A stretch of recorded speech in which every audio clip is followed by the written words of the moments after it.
Okay, so let's dive into this really interesting source material you've shared with us. Yeah, sounds good. We're looking at something pretty universal, I think. That voice inside the inner critic. Exactly, that little voice whispering doubts. You're not good enough. Or maybe you're gonna fail. Right. So our mission today really is to unpack what these sources say about it, understand it better, why it feels so well loud sometimes. And how to handle it. Because, let's be honest, most people hear that voice, right? It's a Oh, common thing. oh, absolutely. A very shared experience. So, based on this material, how exactly do they define this inner critic? What is it? Well, the way it's described here, it's basically that running commentary in your head, the one that questions your moves. Saying things like, you don't belong here. Or maybe you're not ready.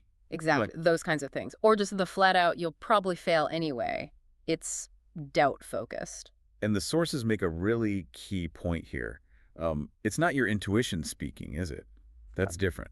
No, and that's crucial. The material is quite clear, this critic. It's mostly fear, just wearing a disguise. A disguise. How so? Well, intuition often guides you towards something like a gut feeling, but the critic, according to these sources, its main job is keeping you safe. Safe meaning. Small. Inactive. Kind of, yeah. Safe within what feels familiar, so it feels protective, maybe, but it actually ends up limiting you. It's fear-based, not wisdom-based. Okay, that reframing is, wow, fear, not wisdom. So once you start recognizing this voice, what's the first, practical step the sources The suggest? very first thing is just awareness. Simple, but not easy. Catching yourself. When you feel stuck, maybe, or hesitant? Yeah, exactly. And then pausing to ask, like, okay, hang on, what am I telling myself right now? Just noticing the specific thought. Just seeing it clearly. Okay, and then what? Once you've caught the thought, Get it out of your head. That's the next step mentioned. write it down. Write it down, yeah, or even just say it out loud. The idea in the material is that seeing it or hearing it externally kind of takes away some of its power. It's not just echoing inside anymore. Right. It loses that automatic believability. Okay, so you've spotted it, maybe written it down. How do you actually challenge it? Does the source give pointers? It does. It offers some specific questions, like asking for the facts. Okay, where's the actual proof for that thought? Questioning its validity. Exactly. But maybe even more powerful is shifting perspective. Asking yourself, would I talk like this to someone I love? To a friend? Ah, that's a good one. Because usually the answer is no, right? Almost always no. And the source points out, if you wouldn't say it to them, why is it okay to say to yourself? It really highlights how harsh that inner voice can be. Treating yourself with that same kindness. Yeah. And then sources also talk about reframing the thoughts, don't they? They do, yeah. It's about actively changing the narrative. So instead of you're failing, you consciously think. I'm learning. Right. Or instead of I'm so far behind, maybe it's I'm building something, step by step. precisely. Or unworthy becomes growing. The focus shifts to the process. The sources use this phrase, you are becoming. I like that. You are becoming.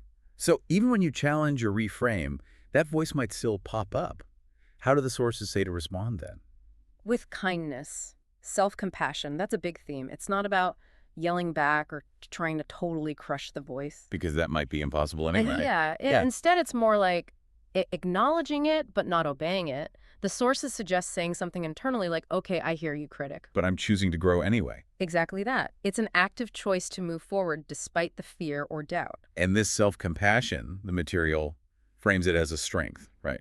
Not being soft or weak. Definitely a strength. It's called a kind of superpower, actually, something that builds real resilience, real confidence. It's not about being perfect. It's about being able to, bounce back. Okay, so putting this all together, Yeah. recognizing, challenging, reframing, responding with compassion.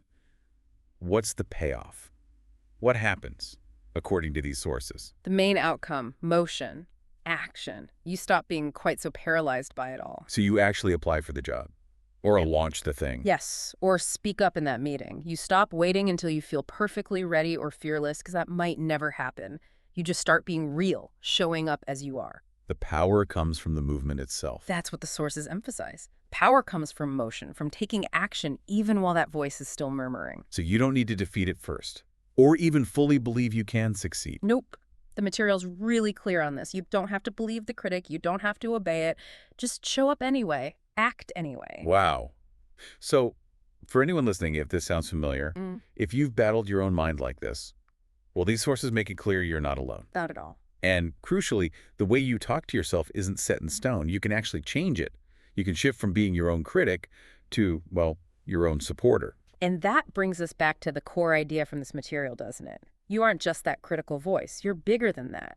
You're the one who hears it, notices it. And can choose a different path, choose to grow. Exactly. You're the voice that can rise above it. So here's a final thought from the source material to leave you with.